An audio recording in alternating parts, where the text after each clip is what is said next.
બાપા સીતારામ ખેડૂત ભાઈઓ, સ્વાગત છે ગુજ્જુ માસ્ટર ન્યૂઝ ચેનલની અંદર. તો આજના સમાચારની અંદર કયા કયા મુદ્દા રહેવાના છે તેને આપણે સમજી લઈએ. તો સૌપ્રથમ આપણે જોશું કે ધીરેન્દ્ર શાસ્ત્રીનો ભારે વિરોધ કરવામાં આવ્યો છે વિજ્ઞાન જાથા દ્વારા. ત્યારબાદ સમાચારમાં આગળ વાત કરશું તો પશુપાલકોને માટે ખૂબ સારા સમાચાર સામે આવ્યા છે. પશુપાલકોની યોજના વિશે આપણે માહિતી મેળવશું અને ત્યારબાદ માહિતી જોવામાં આવશે તો રાજ્ય સરકારે એક ગુડ ન્યૂઝ આપ્યા છે. હવે રાજ્ય સરકારે યુનિવર્સલ એફિડેવિટનું ફોર્મેટ જાહેર કર્યું છે. તો આ સમગ્ર સમાચારને આપણે વારાફરતી એક પછી એક સમજી લઈએ.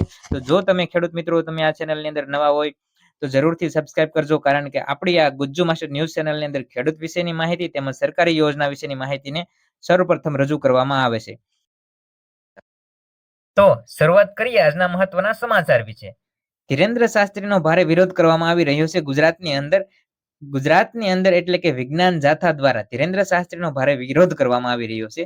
સમગ્ર સમાચારને સાદી અને સરળ ભાષામાં સમજી લઈએ કે ધીરેન્દ્ર શાસ્ત્રીનું નામ ભારતની અંદર ખૂબ મોટું, કથાકારની દ્રષ્ટિએ ખૂબ મોટું અને પ્રખ્યાત નામ થઈ ચૂક્યું છે અને તેઓ કથા કરવા માટે 5, 6 અને 7 તારીખે આવવાના છે રાજકોટની અંદર. તો ત્યારે વિજ્ઞાન જાથાએ તેઓ અંધશ્રદ્ધા ફેલાવે છે તેઓ કહી તેમનો વિરોધ નોંધાવ્યો છે.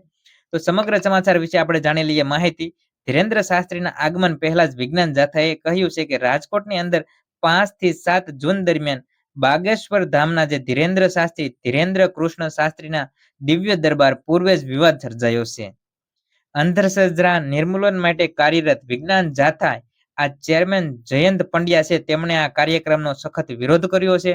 તેમણે સ્પષ્ટપણે કહ્યું છે કે આસ્થાના સમર્થન છે, પરંતુ ધર્મના નામે થતા ચમત્કારો, અંધશ્રદ્ધા અને ભ્રામક દાવાઓને ખુલ્લેઆમ વિરોધમાં કરવામાં આવશે. સાદી અને સરળ ભાષામાં સમજી લઈએ ફટાફટ. તો વિજ્ઞાન જાથાના જે ચેરમેન છે જયંત પંડ્યા તેમણે તેમનો વિરોધ કર્યો છે. ચેરમેન જયંત પંડ્યા ગુજરાતની અંદર ઘણા વિરોધ કરતા હોય છે. ઘણા ભુવા હોય કે કોઈ પણ વ્યક્તિ અંધશ્રદ્ધા ફેલાવતો હોય તો તેમનો વિરોધ કરતા હોય છે. જયંત પંડ્યાનું એવું કહેવું છે કે ધર્મના નામે થતા ચમત્કારો અને અંધશ્રદ્ધામાં નાખી ભ્રામક દાવાઓ કરી ખુલ્લેઆમ લોકોને લૂંટવાનું કામ કરી રહ્યા છે ધીરેન્દ્ર શાસ્ત્રી, અને આવું કહી તેમનો ભારે વિરોધ નોંધાવ્યો છે. તો પેલી બાજુ ધીરેન્દ્ર શાસ્ત્રીએ પણ એવો દાવો કર્યો છે કે કોઈ પણ પ્રશ્ન હોય તે અમે દરબારમાં આવી જાજો, આમને સામને થઈ કોઈ પણ પ્રશ્નનું સમાધાન કરવામાં આવશે અને તમારા કોઈ પણ પ્રશ્નના અમે જવાબ આપશું. તો એક બાજુ વિજ્ઞાન જાથાએ ચેલેન્જ આપી છે તો બીજી બાજુ ધીરેન્દ્ર શાસ્ત્રીએ ચેલેન્જ સ્વીકારી છે. 5 થી 7 જૂન દરમિયાન હવે કેવો માહોલ જામશે અને શું થશે તે વિશેની જો અપડેટ માહિતી આવશે તો અમે જરૂરથી આ ચેનલના માધ્યમથી જણાવીશું.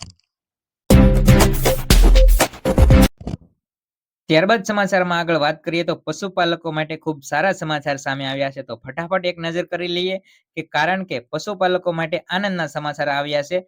જે ડેરી છે પંચામૃત ડેરી, તેમના જે ગ્રાહકો છે તેમની અંદર ભાવમાં વધારો કરવામાં આવ્યો છે. તો સાદી અને સરળ ભાષામાં ફટાફટ એક નજર કરી લઈએ.